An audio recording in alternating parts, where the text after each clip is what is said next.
फालतू में ऐसी दवाएं हमारे यहाँ बहुत मिलती हैं। और एक उदाहरण देता हूँ, हमारे यहाँ ऐसे बहुत सारे बच्चों के लिए बेबी फूड और बेबी पाउडर्स बेचे जाते हैं जो दुनिया में कोई नहीं बेचता, कहीं नहीं बिकते।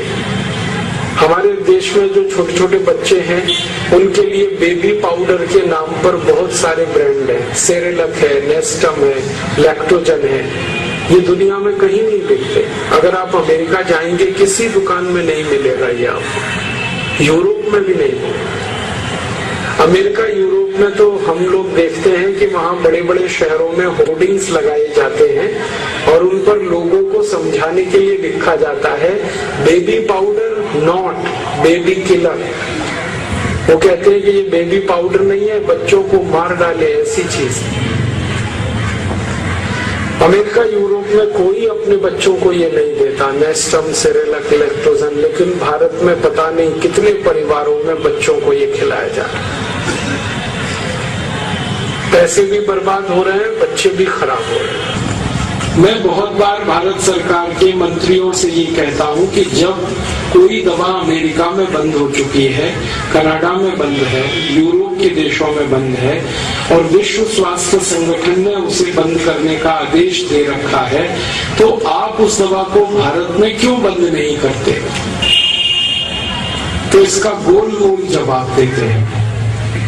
लेकिन इसका सही जवाब ये होता है कि दवा बेचने वाली और दवा बनाने वाली जो कंपनियां हैं वो हमारे नेताओं को बहुत बड़े पैमाने पर रिश्वत देती है, घूस, रिश्वत और भ्रष्टाचार हमारे देश के हर विभाग में है। ये चिकित्सा का जो विभाग है, ड्रग्स एंड फार्मास्यूटिकल का जो हमारे देश का विभाग है, ये सबसे ज्यादा भ्रष्ट है। वैसे तो सभी विभाग भ्रष्ट हैं, लेकिन ये बहुत भ्रष्ट है। इसमें क्या होता है कि दवा बनाने के लिए कोई कंपनी अमेरिका से भारत आ जाती है और वो ऐसी दवा बनाने का लाइसेंस भारत सरकार से ले लेती है जो दवा बनाने का लाइसेंस उसे अमेरिका में भी नहीं मिलता।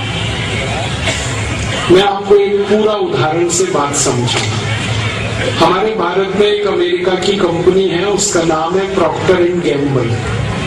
ये अमेरिकन कंपनी है। ये भारत में सबसे ज्यादा वो दवा बेचती है जो दवा अमेरिका में ना बनाई जाती है ना बेची जाती है। उस दवा का नाम है विक्स। विक्स नाम की दवा आप बाजार से खरीदते हैं। इस दवा को अमेरिका में बनाना और इसको बेचना दोनों जुर्म है। अगर अमेरिका में कोई डॉक्टर किसी मरीज को विक्स का प्रिस्क्रिप्शन लिख दे तो उस डॉक्टर को 14 साल की जेल हो जाती है, उसकी डिग्री छीन ली जाती है। कारण आप पूछोगे क्यों? विक्स जो है जहर है। इसे हम बार बार नाक में लगाते हैं सर्दी जुकाम के हिसाब से। आपको मालूम नहीं है ये विक्स आपको दमा कर सकती है, अस्थमा कर सकती है, ब्रोंकियल अस्थमा आपको हो सकता है विक्स बार बार लगाने से। इसलिए दुनिया भर में विश्व स्वास्थ्य संगठन ने और दुनिया भर के वैज्ञानिकों ने इस विक्स को जहर घोषित किया है। जो जहर है विक्स वो भारत में सबसे ज्यादा बिकता है।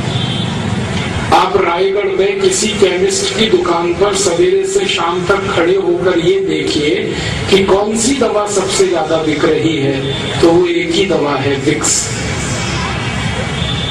जो दवा अमेरिका में नहीं बिक सकती वो भारत में हाईएस्ट सेलिंग मेडिसिन है, सबसे ज्यादा बिकने वाली दवा।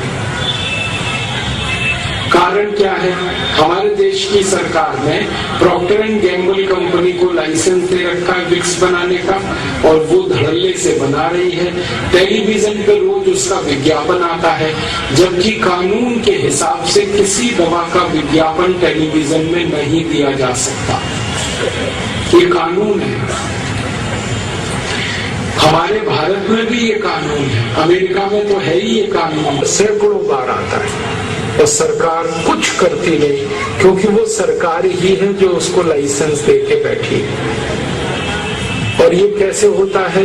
ये पैसे की ताकत से होता है, रिश्वत से होता है, घूसखोरी से होता है। टेलीविजन में आपको बताया जाता है कि खांसी हो गई है तो विक्स की गोली लो, गले की खिचखिच दूर करो। ये अपराध है बोलना टेलीविजन पे, क्राइम है। कानून के हिसाब से ये क्राइम है, क्रिमिनल एक्टिविटी, लेकिन हमारे यहाँ ये हो रहा है। कारण उसका घूसखोरी, रिश्वतखोरी, भ्रष्टाचार, और वो दवा हम खरीद रहे हैं। और ये दवा भी हम जब खरीदते हैं ना, विक्स तो कितनी महंगी मिलती है। 25 ग्राम विक्स 40 रुपए की है, 50 ग्राम 80 रुपए की है, 100 ग्राम 160 की है, 1 किलो 1600 रुपए की है। अब 1600 रुपए किलो विक्स हम नाक में लगा रहे हैं, 400 रुपए किलो बादाम नहीं खा रहे, 200 रुपए किलो काजू नहीं खा रहे, 300 रुपए किलो गाय का घी नहीं खा सकते, 1600 रुपए किलो की विक्स लगा लेते।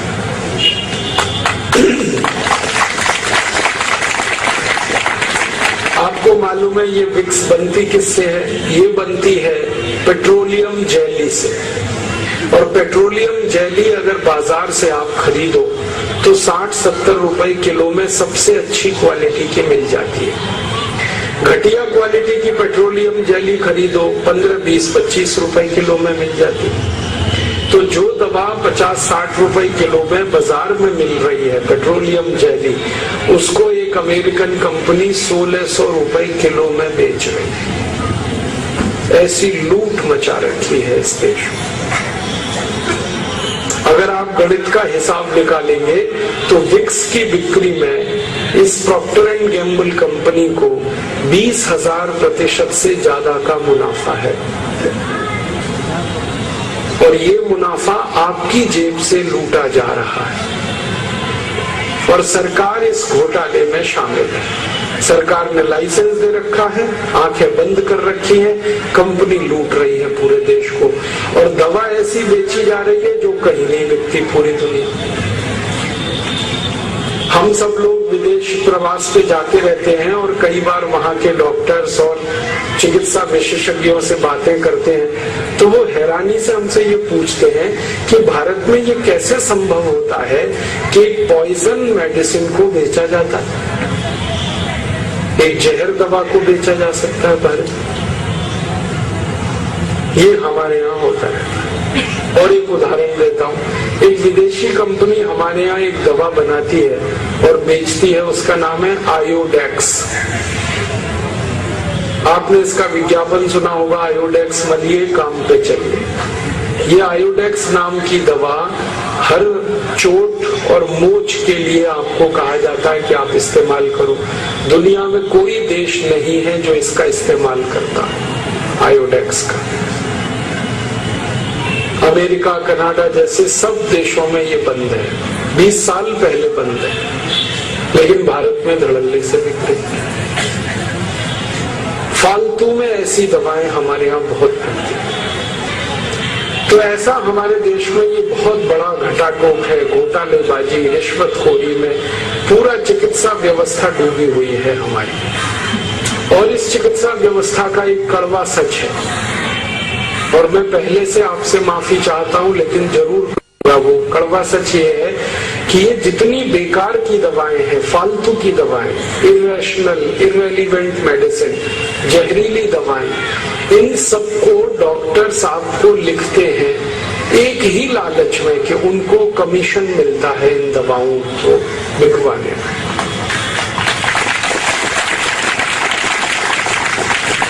हमारे भारत के बड़े बड़े डॉक्टर्स को मैं मिलता रहता हूँ, उनकी जो प्रेस्क्रिप्शन स्लिप है वो मैं इकट्ठी करता रहता हूँ। हमारे पतंजलि योग पीठ में आप जानते हैं कि हर दिन करीब 2-2.5 हजार मरीज आते हैं और उनमें से ज्यादा मरीज ऐसे होते हैं जो अंग्रेजी एलोपैथी के चक्कर में सब बर्बाद करा चुके हैं। किडनी खराब हो गई, लीवर डैमेज हो गया, दमा हो गया, अस्थमा हो गया, अल्सर हो गया, पेप्टिक अल्सर हो गया, अंत में आते हैं हमारे यहाँ।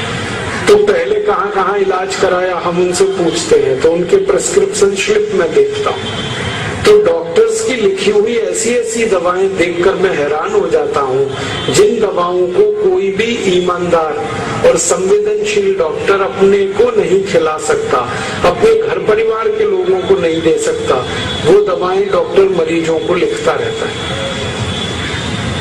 और जब वो स्लिप लेके हम डॉक्टर्स को मिलते हैं और कहते हैं कि आपने ये दवा कैसे लिख दी इस मरीज को, क्योंकि इस दवा के तो 100 से ज्यादा दुष्परिणाम है, दुनिया के इतने देशों में ये बैन है, आपने कैसे लिखा इसको, तो वो डॉक्टर्स जो है ना मुस्कुरा के रह जाते हैं। और जो थोड़े हमारे नजदीकी हैं वो कहते हैं क्या बताएं भाई, कमीशन मिलता है इसमें, और कमीशन थोड़ा बहुत नहीं मिलता, 40% तक मिलता है। आपको शायद ये बात मालूम है या नहीं कि अगर आप किसी केमिस्ट की दुकान से 1000 रुपए की दवाएं खरीद रहे हैं, किसी डॉक्टर की स्लिप पर लिखी हुई, प्रेस्क्रिप्शन स्लिप पर लिखी हुई, तो उसमें से 400 रुपए डॉक्टर के पास जाएगा। ये सारे केमिस्ट जो है ना डॉक्टर्स के साथ जुड़े हुए हैं, कमीशन खोरी हैं। वो दवा बेचेंगे, मुनाफा आएगा, उसमें से 400 रुपए डॉक्टर के पास पहुंच जाएगा। और ये काम और बड़े पैमाने पर होता है जब बड़ी बड़ी कंपनियां अपनी दवाएं डॉक्टर से लिखवाने के लिए कमीशन देती हैं। कैसे कमीशन देती हैं? बहुत सारी कंपनियां डॉक्टर्स को कार देती हैं, गिफ्ट में कार दे देती है, टेलीविजन दे देती है, मोटरसाइकिल दे देती हैं, घर में एसी लगवा देते हैं। कई कई कंपनियां तो डॉक्टर्स के परिवारी लोगों को स्विट्जरलैंड घूमने का टिकट दे देती हैं, हांगकांग सिंगापुर का टिकट दे देते हैं, कहते हैं जाओ खरीदी करके आओ। अब वो डॉक्टर जब कंपनी से कार पा जाएगा, स्कूटर मोटरसाइकिल लेगा, उनकी बहुत सारी सुविधाएं लेगा, तो वो तो उनका जल खरीद गुलाम हो गया। अब तो कई कंपनियों ने इतने खराब तरीके निकाले हैं इस रिश्वतखोरी के कि बहुत सारे डॉक्टर्स हैं जिनके बेटे बेटियों की पढ़ाई का खर्च दवा कंपनी देती है, डॉक्टर्स के टेलीफोन का खर्च दवा कंपनी भरती है, डॉक्टर्स की गाड़ी में डीजल पेट्रोल का खर्च दवा कंपनी देती है। तो वो डॉक्टर वही दवा लिखते हैं जिसको कंपनी कहती है, और कंपनी वो दवाएं लिखवाती है जिसमें मुनाफा बहुत हो, और मुनाफा उन्हीं दवाओं में है जो सबसे खराब और रद्दी दवाएं। ये सारा रैकेट ऐसे चलता है।